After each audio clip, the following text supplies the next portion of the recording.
Passionnés créateurs, bonjour à vous. On se retrouve aujourd'hui pour une nouvelle vidéo sur le thème de Pâques toujours et nous allons réaliser cette jolie carte. Ce sera la dernière création en papier sur le thème de Pâques car vendredi ce sera toujours sur ce thème mais ce sera une recette de cuisine en compagnie de ma mère. On a donc ici un devant de carte très joli et très élégant avec des œufs dessinés grâce à la Scan & Cut.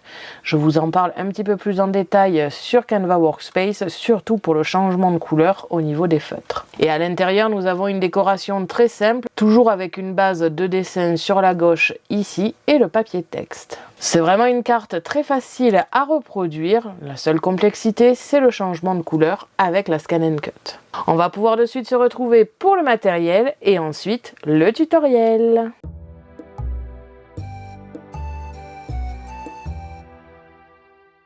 Pour cela, vous aurez besoin de ciseaux, d'une pince pour les petits éléments, de la petite brosse Nelly Choice, 3 Distress Oxide de différentes couleurs. J'ai utilisé la Wilted Violette, la Tumbled Glass et la Carved Pumpkin, tout cela pour s'associer facilement aux couleurs de feutre que j'ai choisies. Différents types de colle, la Tacky Glue pour le collage général, le flacon de précision pour les petits éléments et de la mousse adhésive pour créer du relief. Des strass et des stickers comme d'habitude, du papier scrap si possible sur le thème de Pâques ou des couleurs assez printanières. Et enfin les essentiels Scan & Cut, c'est-à-dire la Scan & Cut, le support de lame et la lame standard ou auto-ajustable comme ici, le support à stylo Brother petit diamètre, avec différentes couleurs de feutre artisan. J'ai choisi au niveau des bleus le Arctic Blue et le Cerulean Blue.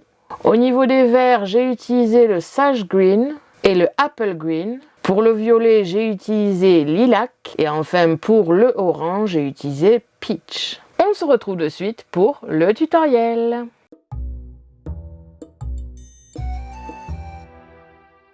On se retrouve comme d'habitude sur Canva Workspace, le programme de la Scan & Cut, pour dans un premier temps analyser le modèle d'aujourd'hui et dans un second temps apprendre à le reproduire. On a plusieurs éléments sur notre tapis comme vous pouvez le voir, avec des choses qui sont dans différentes couleurs. Et là aussi je vais vous expliquer comment le faire, même si j'ai réalisé une vidéo spéciale sur des motifs en plusieurs couleurs. Je vais rapidement vous en reparler aujourd'hui pour que vous puissiez le reproduire facilement. Je fais une petite parenthèse avant de commencer cette partie sur Canva pour vous dire que récemment il y a eu une mise à jour sur l'application Artspira qui ajoute quand même pas mal de choses intéressantes. Si vous avez gardé le petit message quand vous ouvrez Canva Workspace, vous êtes au courant. Mais si vous ne l'êtes pas et que vous utilisez l'application, mais que vous ne l'utilisez pas tous les jours, ça peut être intéressant de le savoir parce qu'il y a des choses quand même assez intéressantes maintenant pour nos Scan & Cut et nos machines de découpe. Bien évidemment, je n'en parle pas beaucoup plus aujourd'hui, mais je vais réaliser, je pense, une vidéo à ce sujet parce que j'avais réalisé une vidéo au démarrage. J'avais des choses à dire à ce moment-là et c'est vrai que certaines choses ont été résolues depuis la mise à jour. Je vais donc pouvoir vous en parler un petit peu plus en détail dans une prochaine vidéo, je ne sais pas quand, mais j'espère assez rapidement. On va pouvoir reprendre là où on s'est arrêté. On a donc plusieurs éléments sur notre tapis. À commencer ici par la base de notre carte. C'est un rectangle tout simple avec un pliage en deux. Au final, ce sera une carte de 10 par 15. On a ensuite pour l'intérieur deux papiers de 9 cm par 14 cm qui vont se mettre à droite et à gauche comme ici. Pour la partie de gauche, une petite décoration en plus à rajouter ici, avec du dessin en plusieurs couleurs et le papier texte. Pour l'extérieur, il s'agira de tous ces papiers ici qui vont tout simplement se mettre les uns à côté des autres. Je vais ajouter de l'épaisseur pour ajouter un petit peu de relief parce que le dessin c'est très sympa, mais par contre ça n'ajoute pas grand chose en termes de relief. On a donc 3 bandes à découper dans 3 papiers différents ou au moins dans 2 papiers différents pour bien différencier les 2 plus larges bandes et celle du centre. Le papier à droite, je vous conseille du papier blanc ou un papier très clair car il y a un dessin dessus, enfin plus exactement 3 dessins de plusieurs couleurs. Et enfin, pour rajouter sur notre décoration extérieure, on aura ici 2 banderoles, une plus petite que l'autre, à mettre en biais comme ceci, derrière, sur lequel il y a écrit « Joyeuse Pâques ». Donc voilà pour les éléments d'aujourd'hui, il n'y a rien de bien compliqué comme vous allez pouvoir le voir. Pour les découpes, il s'agit en grande partie de rectangles très facilement, à part les banderoles ici. Au niveau des dessins, l'œuf est un dessin que j'ai fait moi-même avec le tracé au point par point ici. Je vous en parle un petit peu plus en détail juste après. Ici, c'est une ligne droite, tout ce qu'il y a des plus classiques. Et pour ce motif d'angle, j'ai tout simplement utilisé ce motif ici qui se trouve dans l'embossage linéaire. Donc au niveau des formes, c'est relativement simple. Le texte ici, je l'ai écrit aussi et j'en ai choisi les couleurs. Alors, bien évidemment, ce n'est pas forcément représentatif des couleurs que je vais utiliser. C'est juste pour me rappeler quels sont les motifs qui sont en différentes couleurs pour après m'en souvenir sur la Scan & Cut. Alors quand vous serez sur la Scan & Cut, pour faire les motifs en plusieurs couleurs, donc pas la banderole parce qu'elle est en une seule couleur, on va devoir tout simplement le faire à la main parce que oui, il n'y a pas d'option sur la Scan & Cut qui nous permette de changer de feutre en cours de traçage. Donc on va devoir le faire à la main. Alors on va commencer ici par le motif intérieur. On a un rectangle à découper, les deux angles à faire dans une couleur et la tige et l'œuf dans une autre. On va tout d'abord sur la machine supprimer toutes les formes qui ne sont pas nécessaires et que l'on n'a pas besoin et ne garder que cette découpe ici et ce motif. On va bien faire attention parce que je n'ai rien groupé, donc on va bien faire attention de tout sélectionner sur la machine et de tout placer dans un angle, que ce soit en haut à gauche, en haut à droite, en bas à droite, en bas à gauche. Et faites bien attention de le coincer dans l'angle, parce que oui, là sur le programme, je peux mettre les motifs en dehors du tapis, mais sur la machine, on ne peut pas et ça va coincer dans les angles. Donc faites bien attention à faire cela pour que le motif soit toujours placé de la même manière là où vous allez le faire. Une fois que vous avez choisi l'angle dans lequel vous allez le faire, vous pouvez supprimer par exemple la tige et l'œuf, ne garder que les angles et la base à découper, faire votre découpe et faire votre traçage. Ensuite, vous allez réimporter le tout supprimer encore une fois et garder la totalité du motif, le remettre dans le même angle en faisant bien attention de bien le coincer dans l'angle. Cette fois-ci, vous allez pouvoir supprimer la découpe et l'angle et ne garder que la tige et l'œuf. Et au moins avec cette technique, vous serez sûr à chaque fois de le dessiner et de le découper aux bons endroits. C'est bien évidemment la même technique pour la partie avec les 3 œufs ici. On va venir le coincer dans un angle, faire la découpe et un seul œuf, comme ici. Réimporter le tout en supprimant bien évidemment tout ce qui n'est pas nécessaire. Supprimer le cadre et les 2 œufs, faire celui du centre et ainsi de suite. C'est très important de faire ces étapes-là pour que vous ayez un motif qui soit toujours découpé et tracé aux bons endroits. Si vous le laissez ici en plein milieu, faites bien attention que votre papier soit aux bons endroits. Là-dessus, ça ne gêne pas trop et vous n'aurez plus à bouger quoi que ce soit. Par contre, il est absolument nécessaire de soit le laisser à son emplacement d'origine sur lequel il apparaît sur la machine ou alors de le coincer dans un angle. Parce que si vous venez le mettre par exemple ici, vous placez votre papier de sorte à ce que ce soit bien placé. Ensuite, vous allez faire votre découpe et votre premier œuf. Ensuite, quand vous allez réimporter, ça va être très compliqué de le replacer exactement aux bons endroits. Même avec le scan, il y a toujours un petit décalage qui peut se faire et du coup, que ce soit plus très harmonieux.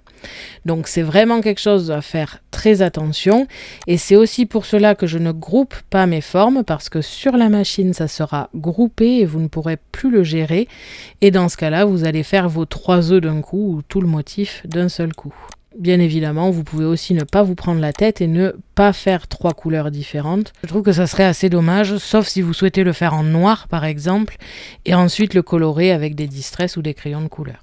Donc voilà un petit peu pour les explications au niveau des couleurs. C'est très important de le faire, sinon vous aurez quelques soucis pour le placement.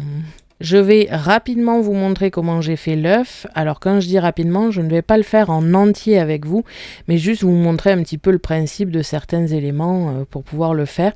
J'ai tout fait au point par point ici, sauf l'œuf en question qui a été pris dans les motifs de base de Canva. Tout en bas ici, vous avez une forme d'œuf dans Autre, qui va vous permettre déjà d'avoir votre base.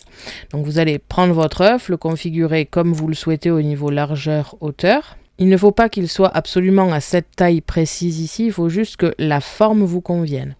Ensuite, vous prenez votre tracé au point par point et vous allez tout simplement choisir ici un point. Je reste appuyé sur Maj pour être sûr d'être droite. Je le bloque au niveau de l'autre côté de l'œuf et je viens étirer de suite pour faire quelque chose de joli. Je rappuie ici, je reprends mon outil et je fais la même chose un petit peu au-dessus, tout droit, ici, et j'étire pour faire quelque chose qui soit harmonieux. Après, par exemple, j'ai fait ici des petits zigzags. Là, c'est très simple. Je viens utiliser mes marques et je me mets à chaque fois sur les deux lignes que j'ai créées juste avant. Comme ceci, et ainsi de suite pour tous les motifs.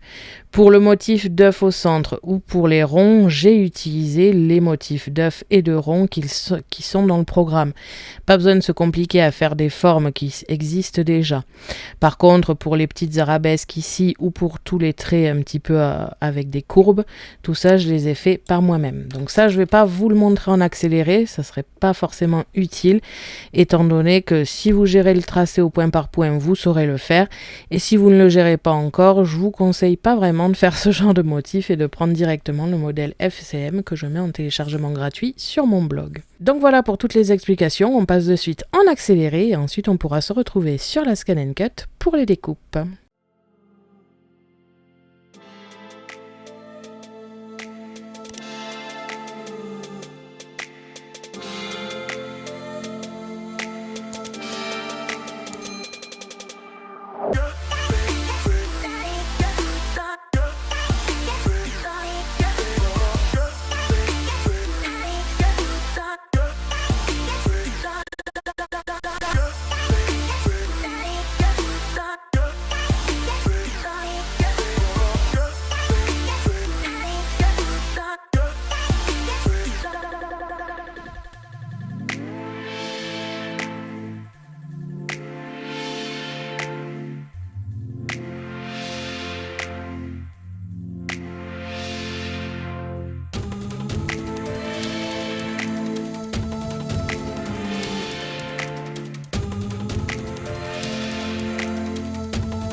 Quand vous avez terminé la fabrication du modèle, vous allez tout simplement dans Fichier, exporter, transférer le fichier en FCM et vous choisissez votre moyen de transfert préféré. Personnellement, je vais choisir via Internet.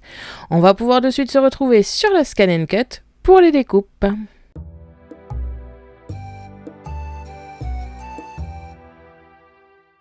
On se retrouve comme d'habitude sur la Scan & Cut. Je vais aller dans Récupération de données. Via le Wi-Fi pour ma part, bien sûr, vous choisissez le moyen de transfert que vous désirez. Je viens ici récupérer mon modèle et on va pouvoir commencer les découpes et le traçage et donc c'est parti.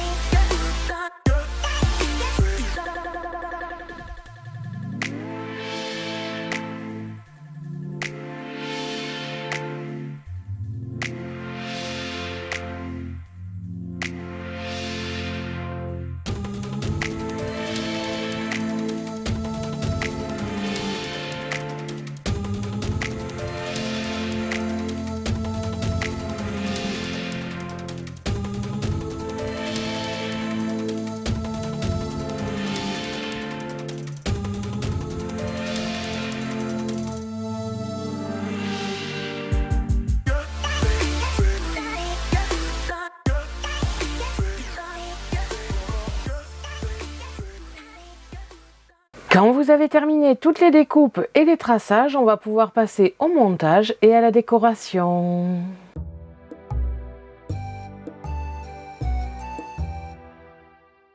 Vous devez donc obtenir tous ces éléments, c'est-à-dire la base de notre carte à plier en deux, ce qui fera au final une carte de 10 par 15 cm. Je ne sais pas encore si je vais utiliser ce côté pour l'intérieur ou l'extérieur et celui-ci pour l'intérieur ou l'extérieur. Donc je testerai avec les compositions de papier que j'ai pour voir ce qui me plaît le plus. Le papier texte ici. Un rectangle tout simple de 9 cm par 14 cm. La décoration intérieure, un papier de 9 cm par 14 cm ainsi qu'un papier de 8 par 13 avec le dessin dessus. Donc ici le vert pour les angles et l'œuf en bleu. Bien sûr, ça demande encore un petit peu de décoration. Je pense potentiellement mettre un petit nœud sur l'œuf et des strass pour agrémenter un petit peu tout ça. Et pour la décoration extérieure, on a plusieurs éléments. Ici, le papier blanc sur lequel j'ai dessiné les œufs de plusieurs couleurs. Et enfin, les 3 bandes qui iront juste à côté. Donc, il y en a 2 plus larges que la dernière. Et la plus fine ira au centre. C'est d'ailleurs pour cela qu'au niveau de la couleur, j'ai choisi un morceau du papier qui était plus foncé que les 2 autres. Et pour finir, les 2 petites banderoles, dont une étant dessinée avec écrit « Joyeuse Pâques ». Comme vous allez pouvoir le voir, c'est vraiment pas compliqué à faire. On va donc premièrement plier la base en 2. Je ne le fais pas pour l'instant parce que je veux d'abord voir ce que ça donne avec la composition de papier. On va partir du principe qu'ici c'est l'intérieur. On va donc mettre le papier texte à droite comme ici. Et la décoration ici en 2 éléments à gauche, comme ceci. Et pour l'extérieur, on va tout simplement positionner tout d'abord ici notre papier blanc avec les œufs. Ensuite, la partie la plus à gauche ici, en faisant en sorte que ce soit le plus droit possible et surtout le plus aligné possible. Ensuite, nous pourrons positionner la partie la plus épaisse à droite ici. Et enfin, la partie centrale au milieu. Avec ou sans épaisseur là-dessus, c'est à vous de voir. On finira tout simplement par positionner la petite banderole sous la grande banderole, un petit peu en biais. Et on positionnera le tout ici sur le devant de notre carte. Encore une fois, avec de l'épaisseur ou non, là-dessus c'est à vous de voir. Et une fois qu'on a positionné tous ces papiers, il nous reste seulement la décoration à faire avec des strass et des stickers comme d'habitude, si possible sur le thème printanier ou Pâques. Et comme vous pouvez le voir, c'est vraiment pas compliqué.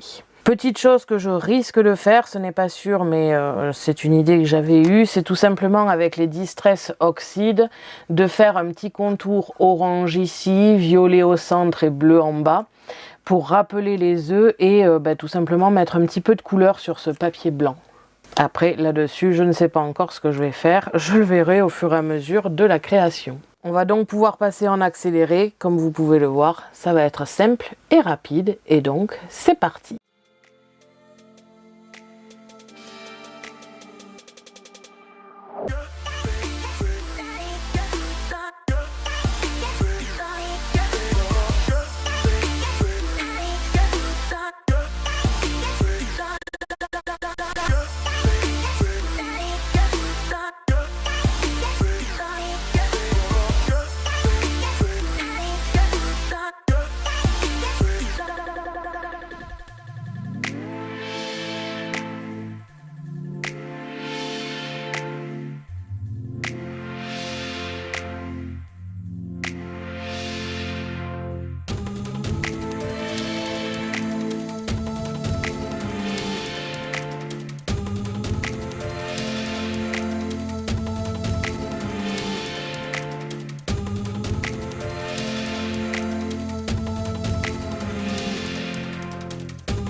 Donc voilà, une fois la carte terminée, ce que l'on obtient, on a ici un joli devant de carte avec les 3 bandes. J'ai rajouté évidemment des strass. J'ai donc rajouté une ligne de strass ici, des strass sur les œufs. Je ne sais pas si vous pourrez facilement les voir étant donné qu'ils sont blancs sur du papier blanc, mais à l'œil nu, ça rajoute un petit peu d'élégance. J'ai rajouté 4 strass ici aux jointures des couleurs. Et on a la banderole Joyeuse Pâques juste ici. Pour l'intérieur, encore une fois, je suis partie sur de la décoration simple qu'avec des strass. Vous pouvez utiliser des stickers. Personnellement, j'aimais bien un petit peu de discrétion. Ici, on a une ligne de strass dans l'angle pour rappeler le vert qu'il y a ici sur les côtés. Parce que j'ai pas mis beaucoup de vert non plus. Donc, je tenais un petit peu à le mettre à l'honneur. Et ici, on a encore une fois l'œuf dessiné avec des strass. Finalement, j'ai pas décidé d'utiliser un vrai nœud. J'ai fait un nœud avec des cœurs, tout simplement, en strass.